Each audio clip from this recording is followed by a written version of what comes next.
ಅವ್ನು ಸರ್ಸ ಸೈಡಿಗೆಲ್ಲ ಈಗ death note ಅಲ್ಲಿ ಎನ್ ನಾಗರಾಜ್ ಅಂತ ಒಂದು ಹೆಸರು ಇದೆಯಲ್ಲ, ಅವ್ರು ಯಾರ್ಯಾರಿಗೆ ಆಪ್ತ ಅನ್ನೋದು ಫೋಟೋ ಹೇಳುತ್ತೆ. ಡೆತ್ ನೋಟ್ ನಲ್ಲಿ ಎನ್ ನಾಗರಾಜ್ ಅನ್ನೋ ಒಂದು ಹೆಸರಿದೆ, ಯಾರ್ಯಾರಿಗೆ ಆಪ್ತ ಅನ್ನೋದು ಫೋಟೋ ಹೇಳುತ್ತೆ. ತನಿಖೆ ನಂತರ ಯಾರ್ಯಾರ ಜೊತೆನಲ್ಲಿ ಬಿಸ್ನೆಸ್ ಪಾರ್ಟ್ನರ್ಶಿಪ್ ಇದೆ, ಯಾರ್ಯಾರ ಜೊತೆನಲ್ಲಿ ಪೊಲಿಟಿಕಲ್ ಪಾರ್ಟ್ನರ್ಶಿಪ್ ಇದೆ ಅನ್ನೋದು ತನಿಖೆ ನಂತರ ಗೊತ್ತಾಗುತ್ತೆ. ಇದು ಆರಂಭ, ಅಂತ್ಯ ಅಲ್ಲ. ಕೇವಲ ಒಬ್ಬ ನಾಗೇಂದ್ರನ್ ಮಾತ್ರ ನಿಲ್ಲೋದಿಲ್ಲ, ಇದು ಬಹಳ ಮುಂದಕ್ಕೆ ಹೋಗುತ್ತೆ.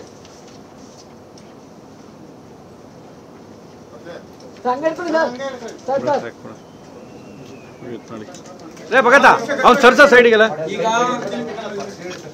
ಡೆತ್ ನೋಟ್ ಅಲ್ಲಿ ಎನ್ ನಾಗರಾಜ್ ಅಂತ ಒಂದು ಹೆಸರು ಇದೆಯಲ್ಲ, ಅವ್ರು ಯಾರ್ಯಾರಿಗೆ ಆಪ್ತ ಅನ್ನೋದು ಫೋಟೋ ಹೇಳುತ್ತೆ. ಡೆತ್ ನೋಟ್ ನಲ್ಲಿ ಎನ್ ನಾಗರಾಜ್ ಅನ್ನೋ ಒಂದು ಹೆಸರಿದೆ, ಯಾರ್ಯಾರಿಗೆ ಆಪ್ತ ಅನ್ನೋದು ಫೋಟೋ ಹೇಳುತ್ತೆ. ತನಿಖೆ ನಂತರ ಯಾರ್ಯಾರ ಜೊತೆನಲ್ಲಿ ಬಿಸ್ನೆಸ್ ಪಾರ್ಟ್ನರ್ಶಿಪ್ ಇದೆ, ಯಾರ್ಯಾರ ಜೊತೆನಲ್ಲಿ ಪೊಲಿಟಿಕಲ್ ಪಾರ್ಟ್ನರ್ಶಿಪ್ ಇದೆ ಅನ್ನೋದು ತನಿಖೆ ನಂತರ ಗೊತ್ತಾಗುತ್ತೆ. ಇದು ಆರಂಭ, ಅಂತ್ಯ ಅಲ್ಲ. ಕೇವಲ ಒಬ್ಬ ನಾಗೇಂದ್ರನ್ ಮಾತ್ರ ನಿಲ್ಲೋದಿಲ್ಲ, ಇದು ಬಹಳ ಮುಂದಕ್ಕೆ ಹೋಗುತ್ತೆ.